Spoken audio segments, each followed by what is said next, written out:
Cümleten selamun aleyküm hanımlar, kanalıma hoş geldiniz. Bugün sizlere dikişsiz iki şiş hem çok güzel yapılışı da oldukça kolay bir patik modelinin anlatımını yapacağım. Ben patiğimde krem, sarı ve yeşil tonlarında 3 tane patiklik ip kullandım. İplerimi şöyle kenara alıyorum. Patiğimde kullandığım şişlerimi ise hanımlar bu şekilde 3 numara kısa şiş. Hemen modelimi göstereceğim. İşte modelimiz bu şekilde. Gerçekten çok kolay, çok güzel bir model. Çok şık, zarif oldu. Patiğe yeni başlayacak olan hanımların da rahatlıkla yapabileceği hoş bir model. Hemen patiğimizin hanımlar yanlarını gösterdim. Patiğimizin tabanını göstermek istiyorum. Gördüğünüz üzere hiçbir şekilde dikişimiz yok. Topuk kısmı da yine aynı şekilde dikişsiz. Çok zarif bir model oldu. Hanımlar, bu patik benim elimin ölçülerine göre 37 ve 38 numara ayaklar için uyumlu oldu. Ben patiğime burun kısmından başladım hanımlar. Ve baştan sona haroşa örgü uygulaması yaptım. Öncelikle 8 adet ilmeğimi atarak patiğime başlayacağım. 8 ilmek. Birinci ilmeğim. 2, 3, 4, 5, şu 6. ilmeğim, 7 ve 8. 8 ilmeğimi attım. Hemen ipimin ucunu şu şekilde bağlayacağım. Dediğim gibi hanımlar, haroşa örgü uygulaması yapacağız. Ben haroşa örgüyü örgümün hem ön hem arka yüzünde düz örgü örerek elde ediyorum. Sizler örgünüzün her iki tarafında da ters örgü örerek haroşalarınızı yapabilirsiniz. Şimdi geri döndüm. İlk ilmeğimi örmeden alıyorum. Haroşa olduğu için devamında gelen ilmeklerimi düz olarak örüyorum. Dediğim gibi tamamen düz örgü örerek patiğimizi yapıyoruz. Bu şekilde. Şimdi geri dönüyorum hanımlar. Geri döndüğümüzde ön yüzdeyiz. Ön yüzde olduğumuzu şöyle kabul ediyorum. Eğer ki başlangıçtaki bu minik ipimiz sol taraftaysa ön yüzdeyiz demektir. Şimdi artırmalarımızı yapacağız. Artırma işlemini ön yüzde yapıyoruz hanımlar. İlk 2 ilmeği ördükten sonra yapacağız. Bir de son 2 ilmek kalana kadar örüp öyle artırmalarımızı yapacağız. Kenar ilmeğimi şöyle örmeden alıyorum. İkinci ilmeğimi ördüm. Hemen ardından ipimi şöyle parmağıma dolayıp buraya bir adet ilmek atıyorum. Şimdi son 2 ilmeğim kalana kadar öreceğim. Bakın burada son 2 ilmeğim kaldı. Hemen buraya da ipimi parmağıma dolayıp artırmamı yapıyorum. Kalan 2 ilmeğimi düz örüyorum. Şişimizde 10 ilmeğimiz oldu. Ön yüzde artırmamızı yaptık. Arka yüzdeyim. Arka yüzde artırma işlemi yok hanımlar. Artırma işlemi sadece ön yüzde yapılıyor. Kenar ilmeğimi örmeden aldım. Devamında gelen diğer ilmeklerimi düz yani haroşa olarak örüyorum. Şimdi geri döndüm. Tekrar ön yüzdeyiz hanımlar. Ön yüzde artırmalara devam ediyoruz. Kenar ilmeğimi alıyorum. İkinci ilmeğimi ördüm. Ardından hemen buraya bir adet ilmek attım. Artırmamı yapıyorum. Son 2 ilmeğim kalana kadar öreceğim. Ve tekrar artırmamı yapıyorum. Kalan 2 ilmeğimi de düz örüyorum. Böylece 12 adet ilmeğimiz oldu. Ön yüzde artırma yaptıkça ilmek sayıları ikişer ikişer artıyor. Tekrar arka yüzdeyim. Kenar ilmeğimi aldım. Arka yüzde artırma işlemi yok. İlmeklerimizin tamamını düz yani haroşa olarak öreceğiz. Tekrar geri dönüyorum hanımlar. Yeniden ön yüzdeyim. Artırmalara ön yüzde devam ediyoruz. Kenar ilmeğimi alıyorum. İkinci ilmeğimi ördüm. İkinci ilmekten sonra tekrar artırmamı yapıyorum. Şimdi son 2 ilmeğim kalana kadar öreceğim.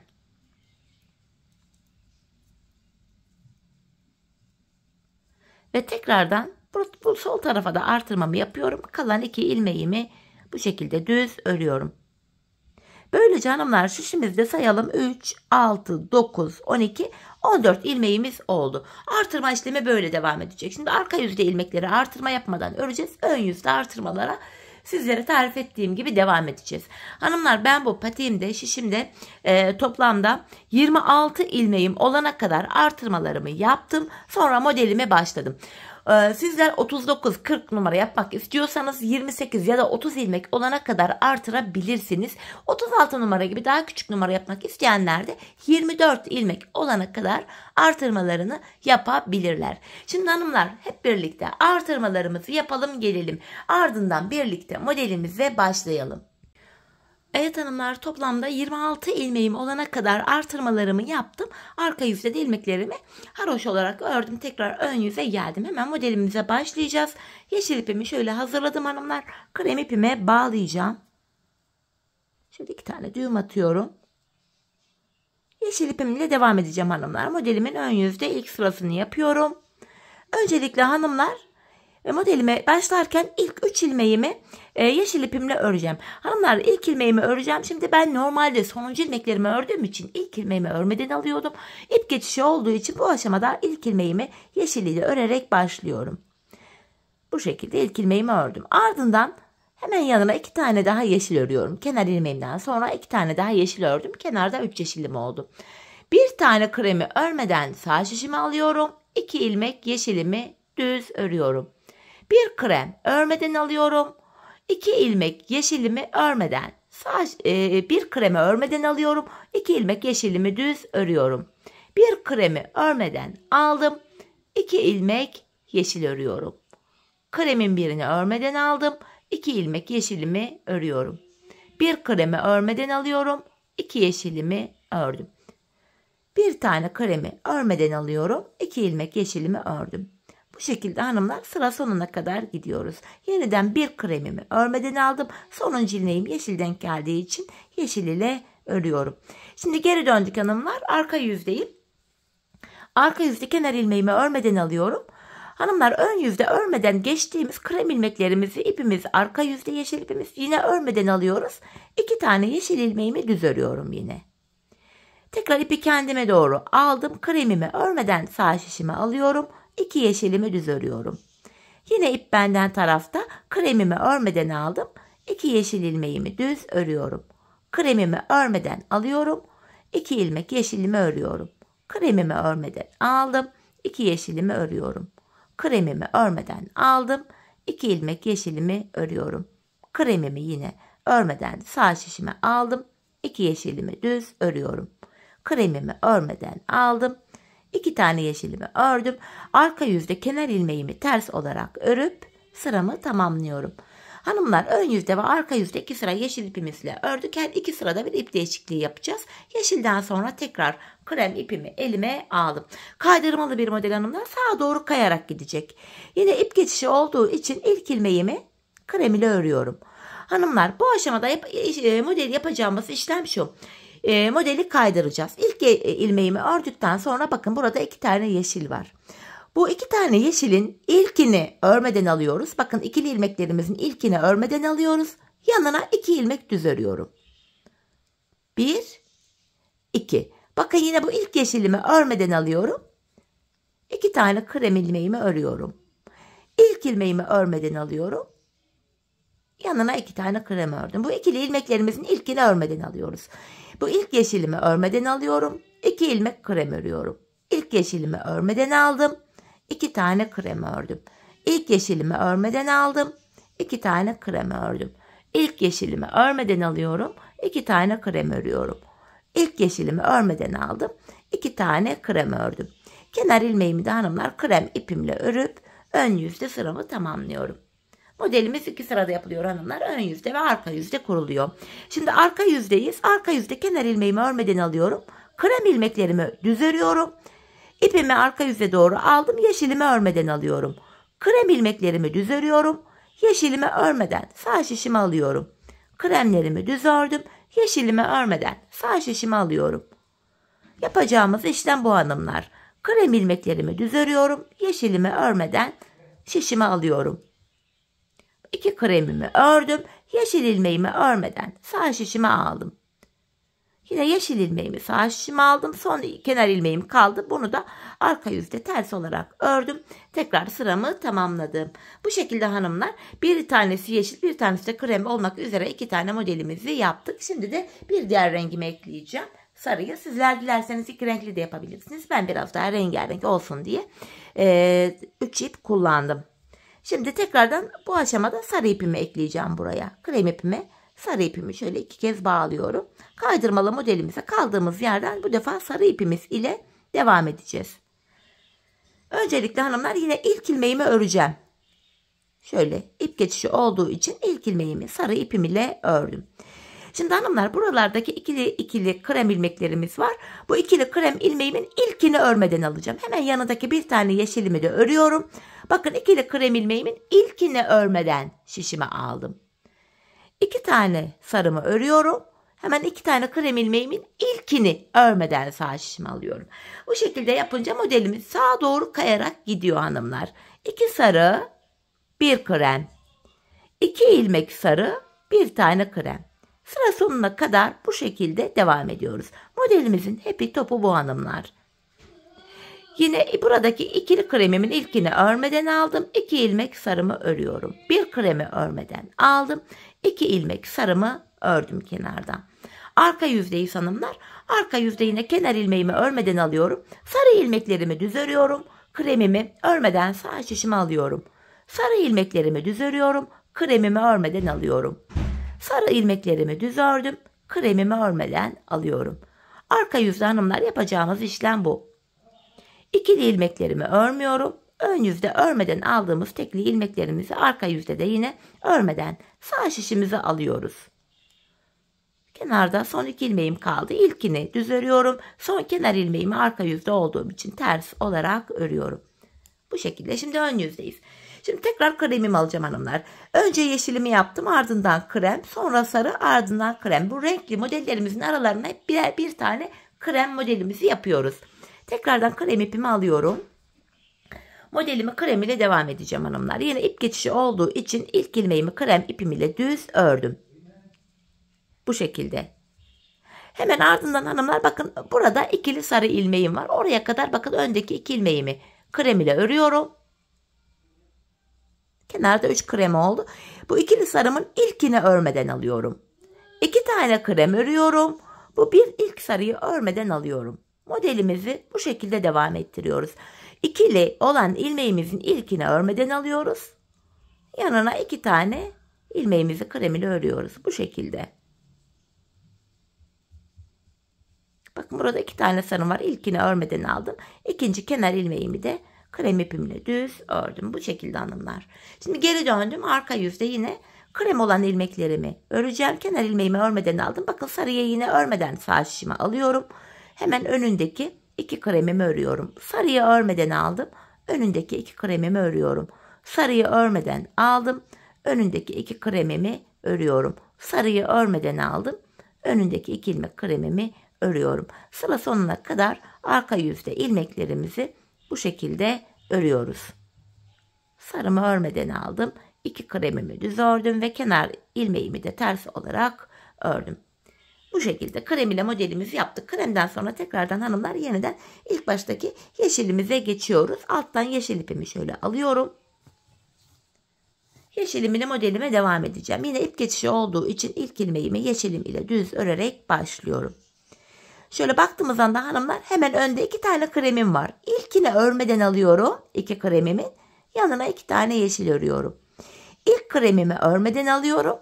2 tane yeşilimi örüyorum. İlk kremimi örmeden aldım. 2 tane yeşil örüyorum. İlk kremimi örmeden alıyorum. 2 tane ilmeğimi örüyorum. Bu ikili olan ilmeklerimizin hanımlar ilkini örmeden alıyoruz. Yanına 2 ilmek örüyoruz.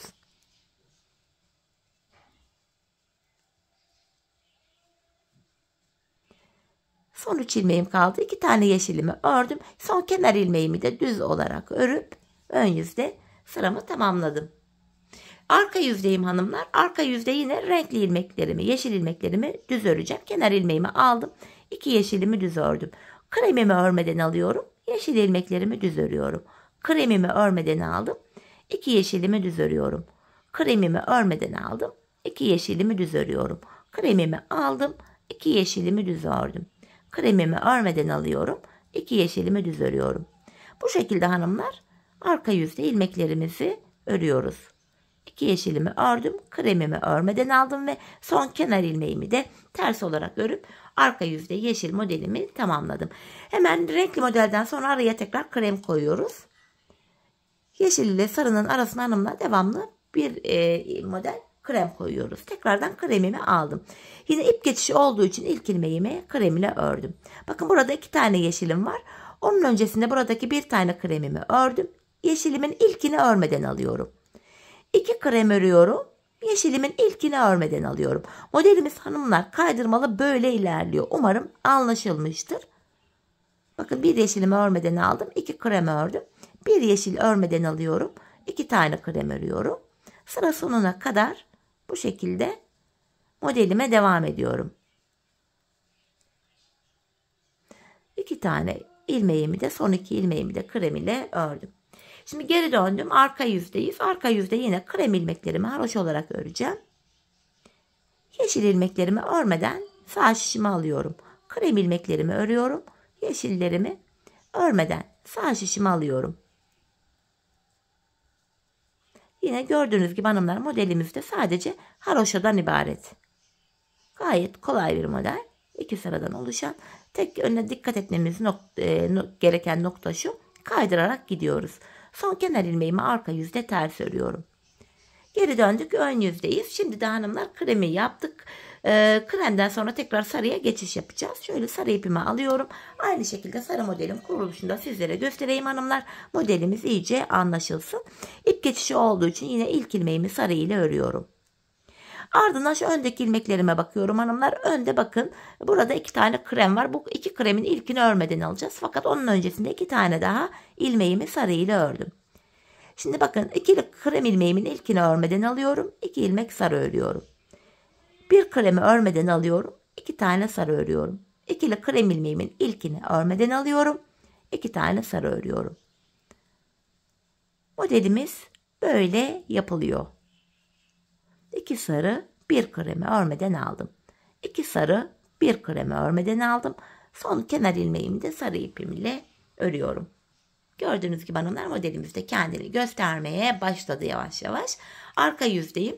Arka yüzde de yine bakın kenar ilmeğimi aldım. 1 krem ilmeğimi örmeden alıyorum. 2 sarı ilmeğimi düz örüyorum. Kremimi örmeden alıyorum. 2 sarı ilmeğimi düz örüyorum. Kremimi örmeden alıyorum. 2 sarımı örüyorum. Sıra sonuna kadar ilmeklerimizi bu şekilde örüyoruz.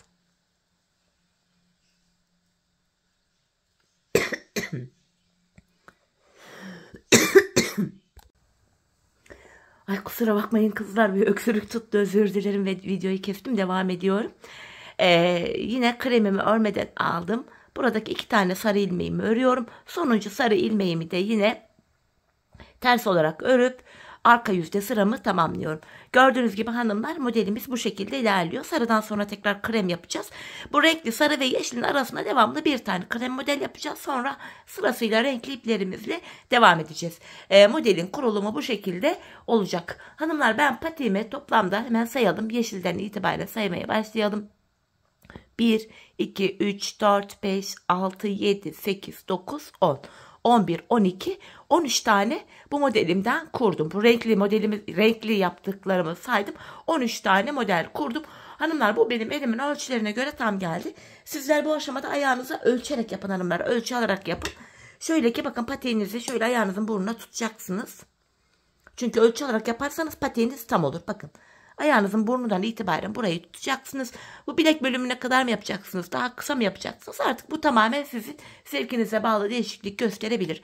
Bu şekilde ölçü alarak hanımlar patiğinizin ön bölümünü yapacaksınız. Şimdi hep birlikte patiğimizin bu ön bölümünü yapalım gelelim. Sonra birlikte bilek bölümüne geçeceğiz. Evet hanımlar patiğimin ön bölümünü tamamladım ve geldim. 13 tane bu renkli modelimden kurdum. Şimdi yapacağımız işlem şu hanımlar, artık modelimiz bitti. Burada bir diş krem ile haroşamızı öreceğiz. Burada sarı ipimi kestim hanımlar, arkaya da ucunu da gizledim. Şimdi yeşil ipimi de keseceğim. İlk ilmeğimi yine örüyorum. Hemen ikinci ilmeğimi de ördükten sonra yeşil ipimin de şöyle ucunu kesiyorum. Ucunu da böyle kremime bağlayacağım. Krem ile devam edeceğiz artık hanımlar bu aşamadan sonra. Hemen yeşilimi çektim. Sıra sonuna kadar ilmeklerimi krem ile öreceğim. Ön yüze bir diş haroşa oluşması gerekiyor. Hatta şu yeşilimin ucunu da kremin üzerinden atlatarak şöyle gizleyerek götürüyorum. Bu şekilde yapınca hanımlar patik bittikten sonra yeniden ip düzleyerek oyalanmıyoruz. Hepsini hanımlar gördüğünüz gibi örüyorum.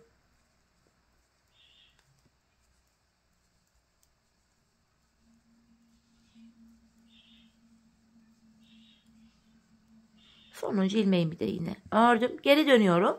Şimdi de arka yüzdeyim. Arka yüzde de yine kenar ilmeğimi örmeden alıyorum. İlmeklerimi tekrar düz olarak örüyorum. Bu şekilde ön yüze bir diş haroşamız düşmüş oluyor hanımlar.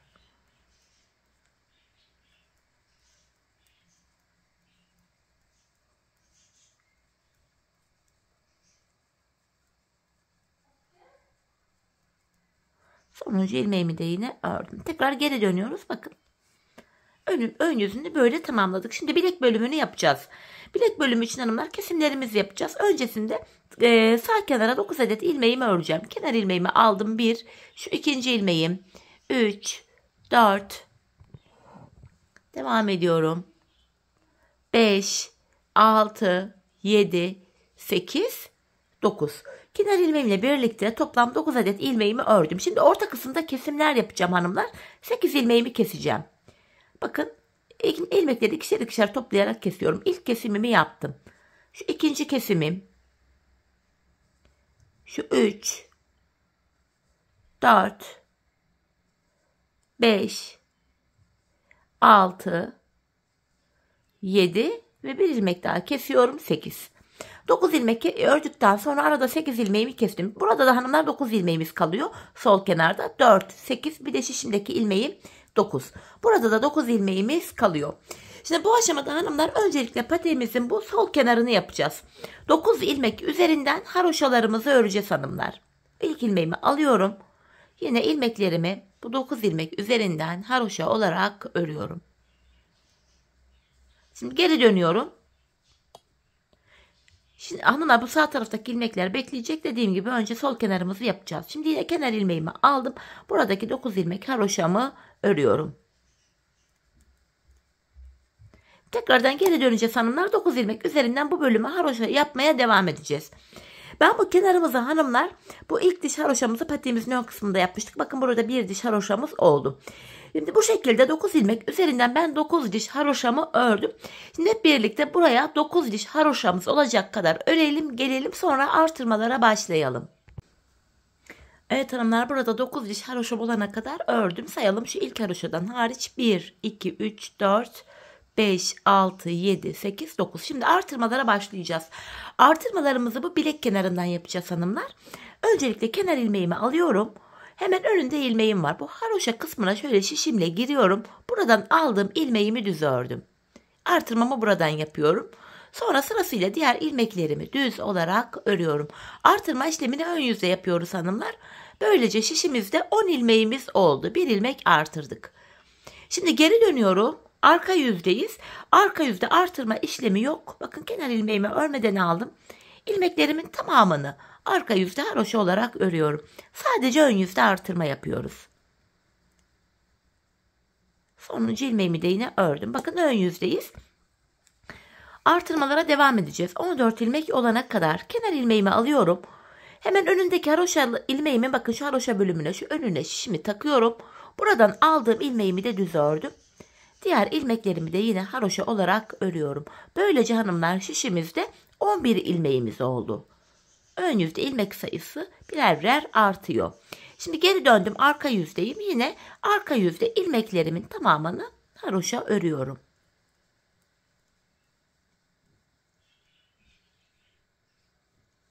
Tekrar geri döndük. Artırmalara devam edeceğiz. Kenar ilmeğimi alıyorum. Hemen önündeki ilmeğimin, bakın şu haroşa bölümüne şişimi taktım.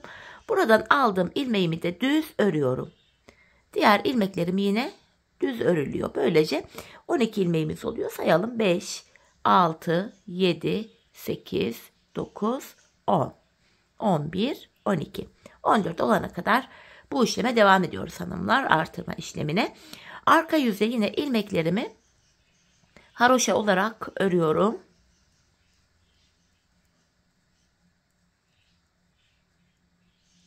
Tekrar ön yüzdeyim. Artırmama devam edeceğim.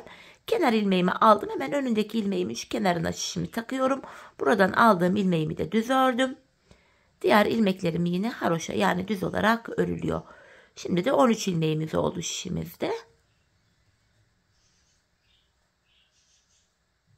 Tekrar arka yüzdeyim. Arka yüzde yine ilmeklerimin hepsini artırma yapmadan haroşa olarak öreceğim.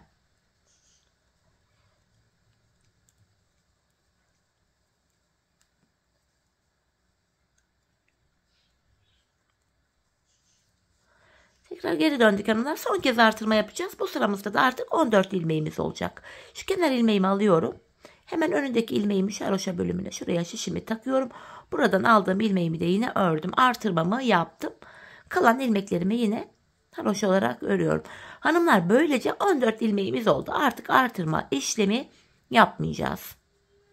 Bu şekilde ilmeklerimin hepsini ördüm.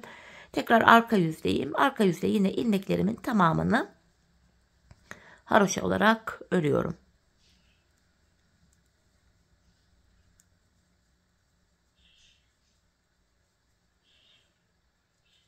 Şimdi baktığımız anda hanımlar şöyle artırma işlemimiz bitti. Görüntümüz de bu şekilde. Kaç diş haroşamız olmuş sayalım. İlkini saymıyoruz. İkinciden itibaren başlayalım. 1, 2, 3, 4, 5, 6, 7, 8, 9, 10. 11, 12, 13, 14 diş haroşamız olmuş. 14 ilmek üzerinden bir diş haroşa daha yapacağım hanımlar.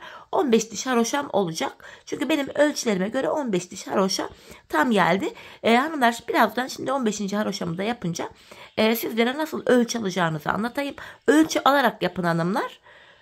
Bu şekilde ayağınıza patiğiniz tam olur. Çünkü herkesin elinin örgüsünün sıkılığı, gevşekliği, kullandığı şişi, ipi tamamen birbirinden farklı olabilir. Bu da patiğinizin boyutunu etkiler. Bu nedenle bu arka bölümlerinde mutlaka ölçü almayı unutmayın. Sıra sonuna kadar ilmeklerimi yine ördüm. Şimdi 15 diş haroşamız oldu. Ölçüyü de şöyle alacaksınız hanımlar. Bakın şöyle ayağınızın üzerine şöyle patiğinizi koyun.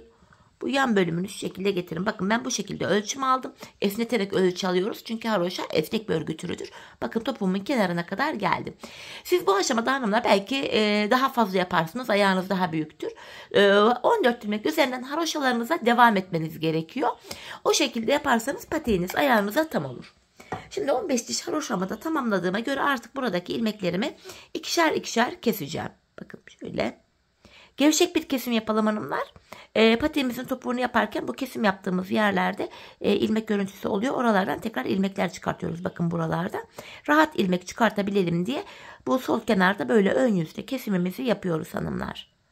İlmeklerimi ikişer ikişer toplayarak gevşek bir şekilde kesiyorum.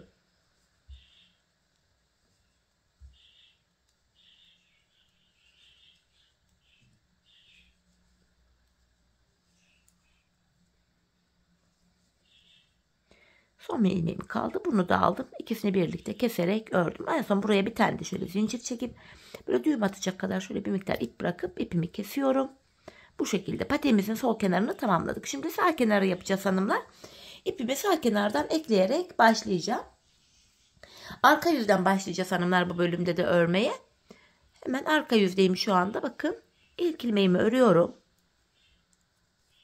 Ardından ipimin ucunu şöyle arkada bıraktım arka yüzde. İkinci ilmeğimi de örüyorum. Hanımlar bu ikinci ilmeğimi de ördükten sonra şöyle düğüm arka tarafta kalsın. Buraya düğüm atacağım. Hani sağlam olsun burası sökülmesin diye. Çünkü ipimizi yeni ekledik. Şöyle 2 tane de buraya düğümümü atıyorum. Bu şekilde. Burada da yine 9 ilmek üzerinden haroşalarıma devam ediyorum. Bakın hepsini düz örüyorum. 9 ilmek üzerinden haroşalarımızı yapacağız hanımlar. Böyle. Baktığımız anda şu ilk haroşamızı saymıyorduk. Çünkü patiğimizin ön bölümünde yaptığımız haroşaydı. Burada bir diş haroşamız oluştu. Yine sol tarafta olduğu gibi hanımlar 9 ilmek üzerinden buraya da 9 diş haroşamızı örelim gelelim. Evet hanımlar buraya da yine 9 diş haroşamı ördüm ve geldim. Yine burada da artırmalara başlayacağız. Artırma işlemini bu sol taraf kenardan yapacağız hanımlar bilek bölümünden. Şimdi son bir ilmeğim kalana kadar yine ilmeklerimi öreceğim.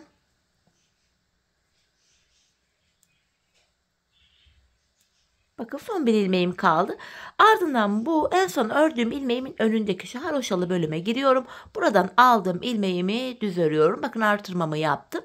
Kenar ilmeğimi de düz olarak ördüm. Burada da 10 ilmeğim oldu. Şimdi geri döndüm arka yüzdeyim. Yine arka yüzde hanımlar bakın kenar ilmeğimi örmeden alıyorum. Artırma işlemi yok. Arka yüzde ilmeklerimizi normal haroşa olarak örüyoruz. Tekrar geri döndüm ön yüzdeyim. Yeniden son bir ilmeğim kalana kadar öreceğim. Artırmamı yapacağım.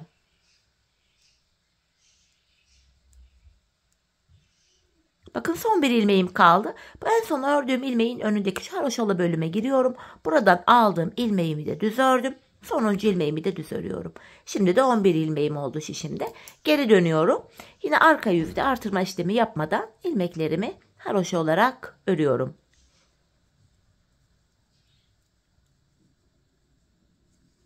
Tekrar ön yüzdeyiz. Artırmaya devam ediyoruz.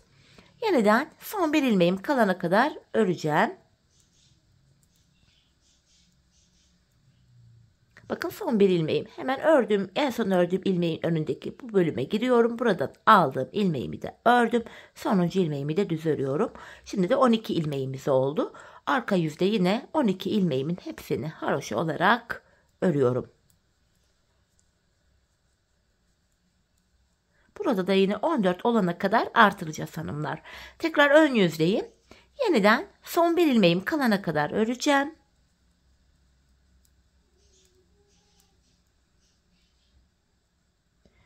Bakın burada son bir ilmeğim kaldı. Hemen bir önce ördüğüm ilmeğin bir altına iniyorum. Buradan aldığım ilmeğimi de örüyorum ve kenar ilmeğimi de düz ördüm. Şimdi de 13 ilmeğimiz oldu. Ön yüzde hanımlar artık son kez artırma yapacağız. 14 ilmeğimiz olacak. Şu anda arka yüzde ilmeklerimin tamamını haroşa olarak örüyorum. Tekrar geri döndüm. Yeniden ön yüzdeyim. Kenar ilmeğimi alıyorum. Son bir ilmeğim kalana kadar öreceğim.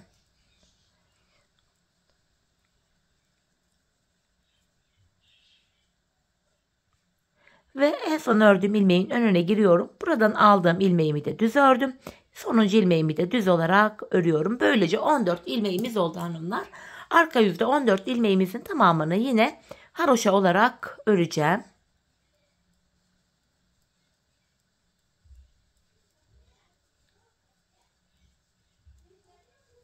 Tekrar şimdi geri döndük. Sayalım hanımlar. Bu tarafa 15 diş 15 sıra haroşa yapmıştım. Buraya da aynı sayıda yapacağım. Sizler de sol kenara ne kadar yaptıysanız sağ kenara da aynı sayıda yapmalısınız. Sayıyorum haroşalarımı. İlk haroşa hariç 1, 2, 3, 4, 5, 6, 7, 8, 9, 10, 11, 12, 13, 14. Bir diş daha haroşamı öreceğim hanımlar. Ön yüzde ve arka yüzde ilmeklerimi örünce bir diş haroşa düşüyor. Şu an ön yüzdeyim.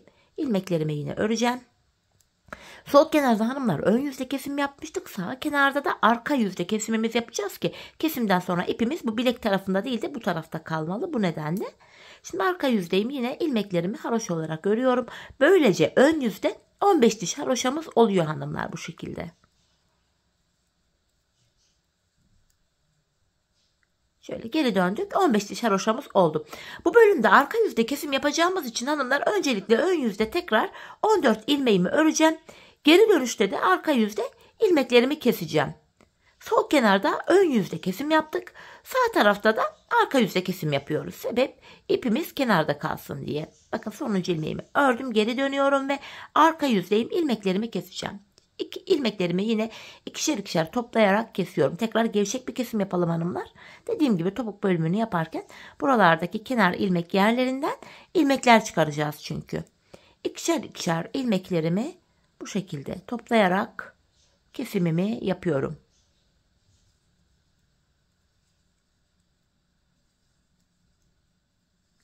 Son bir ilmeğim kaldı. Onu da yine kestim. En son hanımlar şuraya da şöyle 2 tane bir zincir çekiyorum. Burası açılmasın diye ipimin ucunda kestim. Evet hanımlar, şöyle baktığımız anda patiğimizin üst bölümünü bitirdik. Şöyle gayet esnek haroşa olduğu için bu şekilde oldu. Şimdi patiğimizin şu kenar bölümünü yapacağız hanımlar. Bu bölümlerini yapacağız. Bu bölümlerde misinalı şiş kullanabilirsiniz.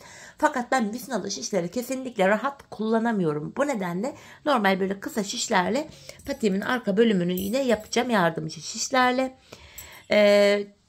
Videoyu hani bazen bu tarz modellerde yorum geliyor. 2 şiş dediniz 4 şiş çıktı diye. Sebep şu, dediğim gibi ben misinalı şiş kullanamıyorum. Şimdi bu bölümden başlayarak hanımlar krem ipimi ekleyeceğim. Bakın şuraya şöyle düğüm atacağım. Buradan başlayarak kenar ilmek yerlerinden ilmekler çıkartarak kenarlarına başlıyorum. Hemen öndeki şöyle kenar ilmek yerine girerek buradan başlıyorum. Bakın ilmeğin iki kanadına birden girerek ilmek çıkartıyorum. Bakın 3 ilmeğim oldu.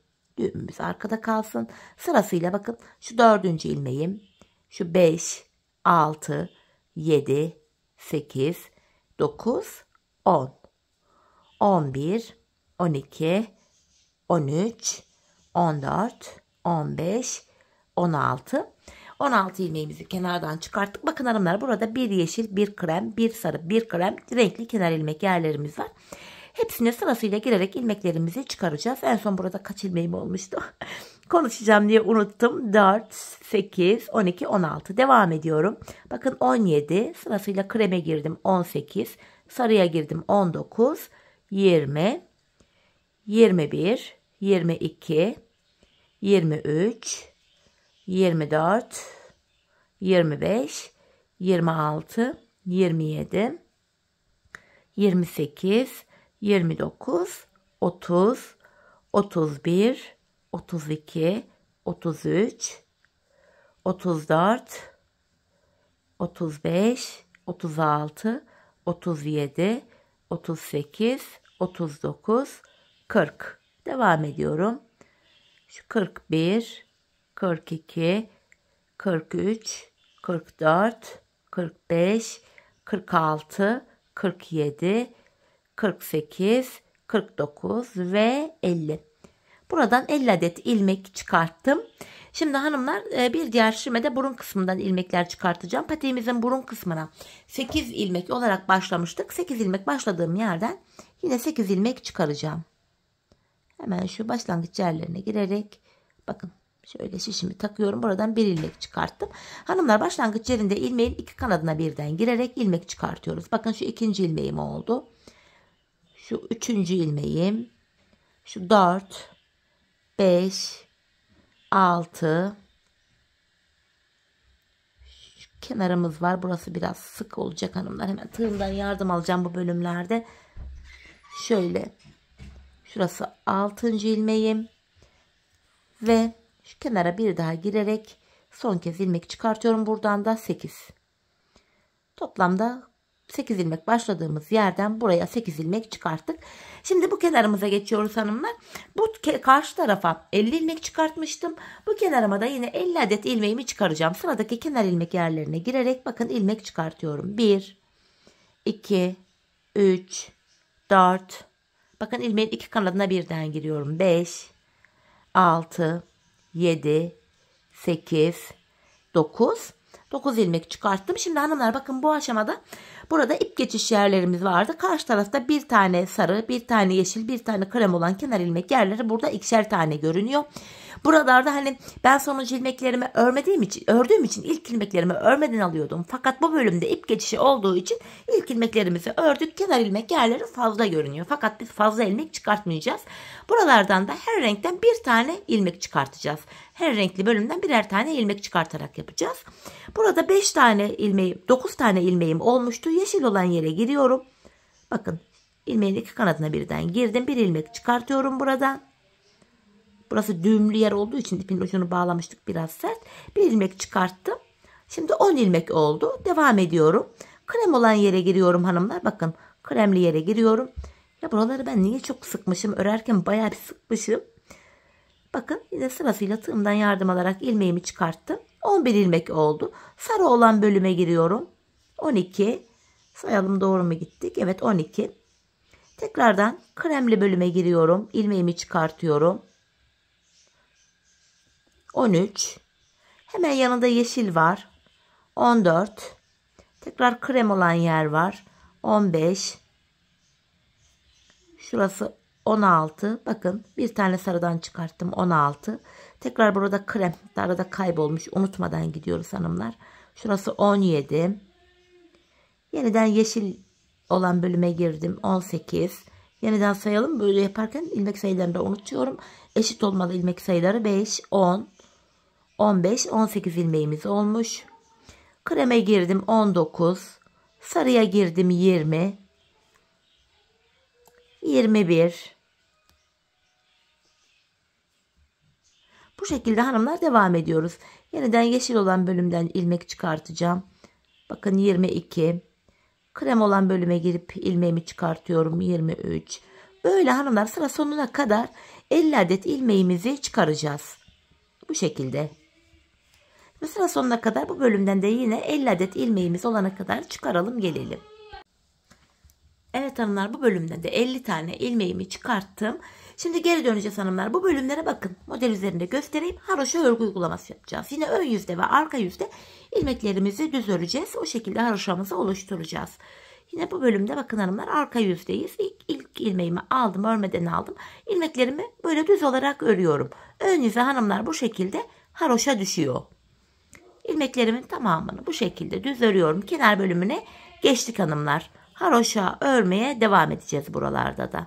Dediğim gibi modelimiz baştan sona haroşa örgü tekniği ile örülüyor. Haroşalarımıza devam ediyoruz.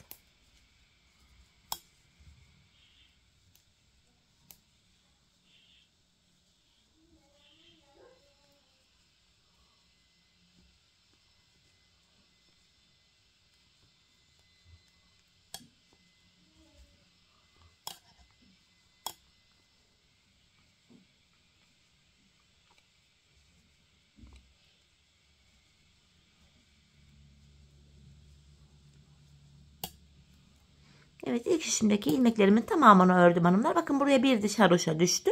Burun kısmına geldik. Buradaki 8 ilmeğimi de yine haroşa olarak örüyorum. Baştan sona dediğimiz gibi haroşa örüyoruz. Hemen buradaki 8 ilmeğimi de haroşa olarak örüyorum. Diğer şişime geçtim. Yine buradaki ilmeklerimin de tamamını haroşa yani düz olarak öreceğim. Böylece hanımlar kenarımızda bir diş haroşamız olacak.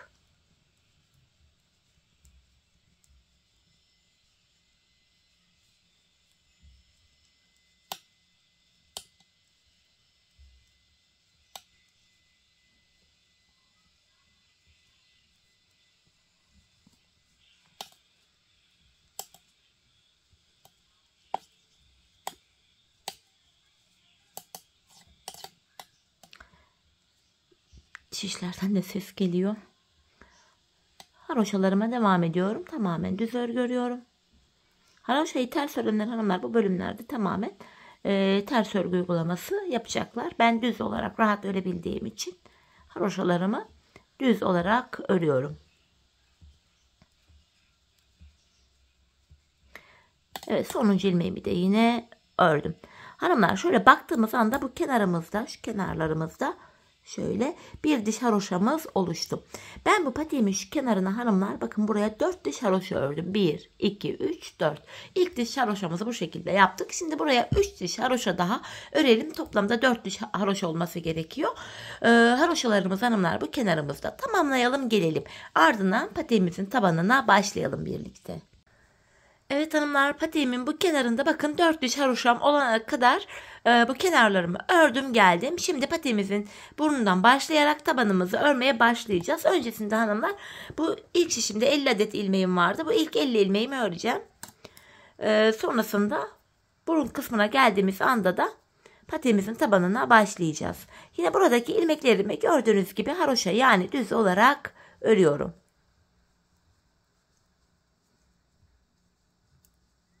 Dediğim gibi hanımlar bu bölümde misinalı şiş de kullanılabilir. Beni yani eski takipçilerim bilirler. Ben yani misinalı şişlerle bir türlü yıldızım barışmadı, bir türlü kullanamadım, beceremedim. O nedenle böyle kısa şişlerle yapıyorum.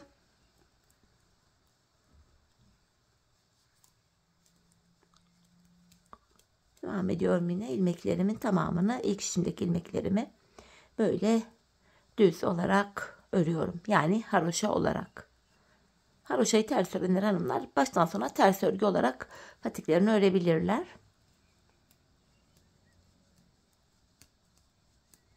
Evet, ilk 50 ilmeğimi ördüm. Şimdi hanımlar patiğimizin burun kısmında 8 adet ilmeğimiz vardı. 14 olana kadar kenarlardan ilmek alarak hanımlar artırmalarımız olacak. Öncelikle bu burun kısmındaki 8 ilmeğimi de öreceğim. Şu 8. ilmeğim. Ardından şişimden 2 tane ilmeğimi keserek hanımlar örüyorum. Bakın buradan elde ettiğim bir ilmeği de bu orta kısma ekledim. Orta kısımda böylece 9 ilmeğim oldu. Sonrasında geri dönüyorum hanımlar. İlmeği aldıktan sonra geri dönüyorum. Bu aşamada ipimiz hep karşı tarafta olacak ve ilk ilmeğimizi örmeden alacağız.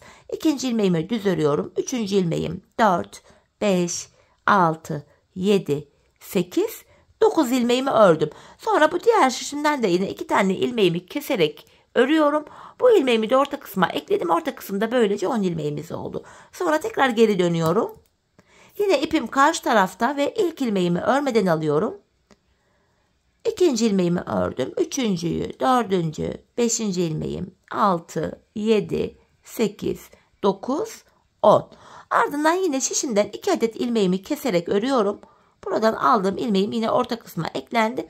Orta kısımda da böylece 11 ilmeğimiz oldu. 4, 8, 3 de burada 11. Şimdi geri dönüyorum.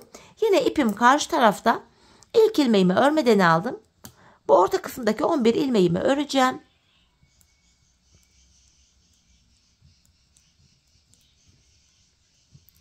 Şu 11. ilmeğim ve şişimden 2 adet ilmeğimi yine keserek örüyorum. Bakın buradaki aldığım ilmeği de yine orta kısma ekledim. Orta kısımda 12 ilmeğimiz oldu. Tekrar geri dönüyoruz ve orta kısımda 14 ilmek olana kadar bu işleme devam edeceğiz hanımlar. Yine ipim karşıda, ilk ilmeğimi örmeden alıyorum. Şu ikinci ilmeğimi ördüm. Üçüncü ilmeğim, şu dördüncü, 5, 6, 7, 8, 9, 10. 11 ve 12. ilmeğimi de ördüm. Yine şişimden 2 adet ilmeğimi keserek orta kısma ekliyorum. Böylece 13 ilmek oldu. Şimdi tekrar geri dönüyorum. Yine ipim karşıda, ilk ilmeğimi örmeden aldım. Bu orta kısımdaki 13 ilmeğimi öreceğim.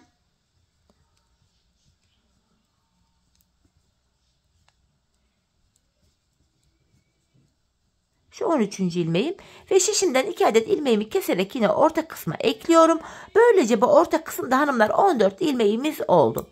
Artık 14 ilmek üzerinden bakın şu şekilde patiğimizin tabanını öreceğiz hanımlar. 14 ilmek olarak devam edeceğiz. Bu işlemi de şöyle yapıyoruz.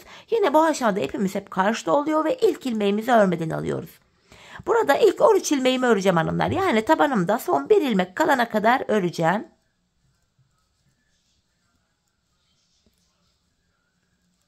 Bakın burada son 1 ilmeğim kaldı. Bu sonuncu ilmeğimi örerken şişimden de bir ilmek alıyorum.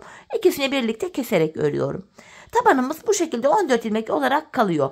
Kesim yaptıktan sonra geri dönüyorum. Yine ipim karşıda. İlk ilmeğimi örmeden aldım.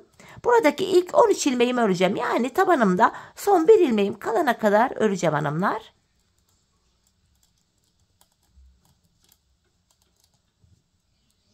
Bakın tabanımda son 1 ilmeğim kaldı. Bu ilmeğimi örerken yine yandaki şişimden de bir ilmek alıyorum. 14. ilmeğimle şişimdeki ilmeğimin ikisini birlikte keserek örüyorum. Tekrar geri dönüyoruz. Yine ipimiz karşıda. İlk ilmeğimizi örmeden alacağız. İkinci ilmeğimi örüyorum. 3, 4, 5, 6, 7, 8, 9, 10, 11, 12, 13. Ve 14. ilmeğimi örerken yine şişimden bir adet ilmek alıyorum. İkisini keserek örüyorum. Tekrar geri dönüyoruz. Kesimden sonra geri dönüyoruz hanımlar. İpimiz yine karşıda. İlk ilmeğimi örmeden aldım. Yine ikinci ilmeğimi örüyorum. Şu üçüncü ilmeğim 4, 5, 6, 7, 8, 9, 10, 11, 12, 13 ve 14. ilmeğime geldim. Şişimden de bir ilmek alıyorum. İkisini birlikte keserek örüyorum. Kesim yaptıktan sonra geri döneceğiz ve 14 ilmek üzerinden patiğimizin tabanını bu şekilde öreceğiz hanımlar. Biz bu işleme bu sağ ve sol şişimizdeki ilmeklerimiz bitene kadar devam edeceğiz 14 ilmek üzerinden ve böylece patiğimizin tabanı oluşacak. Şimdi hanımlar hep birlikte bu sağ ve sol şişimizdeki ilmeklerimiz bitene kadar patiğimizin tabanını 14 ilmek üzerinden sizlere tarif ettiğim gibi örelim gelelim. Evet hanımlar, patiğimin taban kısmını tamamladım ve geldim. Burada sadece tabanımda kullandığım 14 ilmeğim kaldı. Şimdi 14 ilmek üzerinden patiğimizin bu topuğunu yapacağız. Bu bölümü yapacağız. Bunun için de hanımlar yapacağımız işlem şöyle. İpim yine karşıda. İlk ilmeğimi örmeden alıyorum. Şişimde son 2 ilmeğim kalana kadar öreceğim. Yani ilk 12 ilmeğimi öreceğim. Yine haroşaya devam ediyoruz arka bölümde. Bakın son 2 ilmeğimin ikisini birlikte keserek örüyorum. Şişimde 13 ilmek kaldı. Bu aşamada hanımlar bakın buralarda kenar ilmek yerlerimiz var bu kenarlarımızda. İlk kenar ilmek yerine ilmeğin 2 kanadına birden girdim ve buradan 1 adet ilmek çıkarttım. Yeniden 14 ilmeğim oldu. Geri dönüyorum. İpim yine karşıda. İlk ilmeğimi örmeden aldım. Tekrardan son 2 ilmeğim kalana kadar öreceğim hanımlar. Bakın son 2 ilmeğim kaldı. İkisini birlikte keserek örüyorum. Bu sağ kenardan ilmek çıkartırken hanımlar kenar ilmek yerinden ön yüzle çıkaracağız. Bakın buraya tekrar giriyorum. Buradaki kenar ilmek yerim bakın burası. İlmeğin 2 kanadına birden girip ilmek çıkarttım. Yeniden 14 ilmeğim oldu. Tekrardan son 2 ilmeğim kalana kadar öreceğim ilmeklerimi. Arka bölümde yapacağımız işlem bu hanımlar. Bakın son 2 ilmeğimin ikisini birlikte keserek örüyorum ve sıradaki kenar ilmek yerine bakın ilmeğin 2 kanadına birden girerek giriyorum. İlmeğimi çıkartıyorum. Geri dönüyorum. Bu aşamada yine ipim karşıda, ilk ilmeğimi örmeden aldım. Tekrardan son 2 ilmeğim kalana kadar öreceğim. Son 2 ilmek kalana kadar örüyoruz. Son 2 ilmeği kesiyoruz ve sıradaki kenar ilmek yerinden ilmekler çıkarıyoruz. Bakın son 2 ilmeğimi kestim. Bu tarafta ön yüzde ilmek çıkarıyorduk. Sıradaki kenar ilmek yerim burası. Buraya giriyorum ve ilmeğimi çıkartıyorum. Patiğimizin arkasını bu şekilde örüyoruz hanımlar. Yapacağımız başka bir işlem yok. Bakın yine son 2 ilmeğim kalana kadar ördüm. İkisini keserek örüyorum ve sıradaki kenar ilmek yerime girip ilmeğimi çıkartıyorum. İşlem bundan ibaret hanımlar. Biz bu işleme son kenar ilmek yerlerine kadar bakın buraya ve buraya kadar devam edeceğiz. Bu şekilde patiğimizin arka bölümünü öreceğiz. Şimdi hep birlikte son kenar ilmek yerlerine kadar patiğimizin arka bölümünü örelim gelelim. Evet hanımlar son kenar ilmek yerlerine kadar patiğimin bu arka bölümünü ördüm ve geldim. Şimdi kesim yapacağım. İlmeklerimi ikişer ikişer toplayarak keseceğim. Yine çok sıkı bir kesim yapmayalım. Esnek bir kesim yapalım. Bu şekilde. Dileyen tığ ile de kesim yapabilir hanımlar bu bölümde. Tığ ile de kesimimizi hemen göstereyim nasıl yaptığımı. Tığ ile ilmeklerimi burada da yine ikişer ikişer topluyorum. Tığ ile kesim yapmak daha kolayıma gidiyor benim. Dileyen şişle de kesebilir, hiç fark etmez.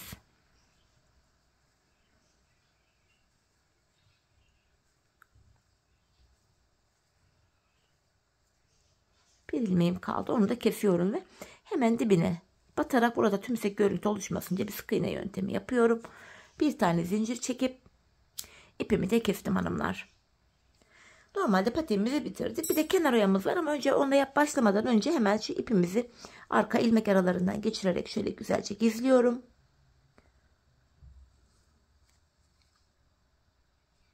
Bu şekilde ipimi de gizledim. Şimdi hanımlar ben bu patiğime bir de kenar oyası yaptım. Bakın patiğimizin duruşu şöyle haroş olduğu için bakın nasıl esnek. Bu şekilde kenar oyası yaptım. 2 sıradan oluşan ilk sırasını yeşil ipimi de yaptım hanımlar. Öncelikle yeşil ipimi şöyle alıyorum. Bir tane ilmek oluşturacağım. Tığ ile yapıyoruz. Şöyle. Ardından hemen bu kesim yaptığım yerden şu şekilde ilmeğin 2 kanadına birden batarak yeşil ipimi buraya sabitliyorum. Hanımlar sık iğne yapıyoruz. Bakın hemen öndeki kenar ilmek yerine batıyorum. İlmeğin 2 kanadına birden sık iğnemi yapıyorum. Sıkı yapmayalım hanımlar. Bakın ilmeğim hafif gevşek duruyor şişimde. Hemen önündeki kenar ilmek yerine batarak buraya sık iğnemi yapıyorum. Kenar oyamızın ilk sırasını bu şekilde yapıyoruz. Hemen önündeki kenar ilmek yerine batıp sık iğnemi yapıyorum. Gevşek bir sık iğne yöntemi uyguluyoruz. Böyle hanımlar gördüğünüz gibi gayet gevşek, esnek. Hemen önündeki kenar ilmek yerine batarak bu şekilde sık iğnelerimi yapıyorum. Böyle. Hanımlar bu şekilde patiğimizin bu çevresini ilk başladığımız yere kadar yani buraya kadar bu şekilde sık iğne ile dolanıp gelelim. Evet hanımlar bakın ilk başladığım yere kadar sık iğnemi yaptım geldim. Yine buraya bir tane zincir çekip yeşil ipimi keseceğim. Kenar oyamın ikinci sırasını da sarı ipimle yapacağım. Patiğimin ön bölümünde kullandığım renklerimle kenar oyamı yapıyorum. Hemen yeşil ipimin ucunu da şu yeşil aralardan geçirerek gizliyoruz. Şimdi de sarı ipimle yapacağım hanımlar. Öncelikle yine bir adet ilmek oluşturuyorum sarı ipimle. Şöyle. Tam bittiği yerden hanımlar bu şekilde giriyorum. Buraya sabitliyorum önce. Sarı ilmeğimi sabitledim. Ters sık iğne yöntemi yapacağız hanımlar. Yani geri geri gideceğiz. Soldan sağa doğru gidecek. Bakın bir gerideki sık iğnenin içine batıyorum. Buradan şöyle ilmek alıyorum. Tığımdaki 2 ilmeği topluyorum. Bir gerideki yeşil sık iğnenin içine batarak buradan bir adet ilmek çıkartıyorum ve tığımdaki 2 ilmeği topluyorum. Tekrardan bir gerideki yeşil sık iğnenin içine girdim. İlmek çıkarttım ve tığımdaki 2 ilmeği topluyorum. Geri geri sık iğne yapıyoruz hanımlar. Buna da ters sık iğne yöntemi deniyor. İlk yeşil ile yaptığımızı normal düz sık iğne olarak yapmıştık. İkincisinde böyle Geri geri kayıyor sık iğnemiz. Görüntü de çok güzel duruyor bu şekilde. Bu patiğe de, bu tarz patiklere de bu tarz kenar oyası çok yakışıyor. Bu şekilde. Şeklimiz böyle hanımlar. Şimdi patiğimizin çevresini bu şekilde ilk başladığımız yere kadar, buraya kadar sık iğnemizi yapalım gelelim. Evet hanımlar, ters sık iğnemi de yine yaptım geldim ilk başladığım yere kadar. Tekrar buraya da şöyle bir tane zincir çekeceğim ve sarı ipimi de kesiyorum. Hemen sarı ipimin ucunu da gizleyeceğim. Bu ip gizleme işlemi gerçekten önemli hanımlar. Şöyle sarı aralardan geçirerek ipimin ucunu gizleyeceğim. Patiğimiz böylece bitti. Şimdi bir de manken ayağımıza giydirelim, öyle bakalım. Evet, patiğimiz böyle. Hemen manken ayağımız da burada. Giydirip bir de öyle bakalım nasıl olduğuna. Böyle haroşa örgü olduğu için çok esnek oluyor hanımlar. Böyle ayağı sarıyor. Çok rahat oluyor ayakta da. Duruşu da gayet şık. Zaten göründüğü üzere. Bakın bu şekilde yine bunu da yine manken ayağıma giydirdim. Tabanımızı yine göstermek istiyorum. Bakın. Patiğimizin topuk kısmı yine gördüğünüz üzere. Ön kısmı, yanları bu şekilde. Evet hanımlar, yine birlikte güzel bir modelin daha sonuna geldik. Umarım sizlere faydalı, hoş bir video olmuştur. Yeni modellerde, yeni videolarda buluşmak dileğiyle. Şimdilik hoşça kalın, sağlıcakla kalın.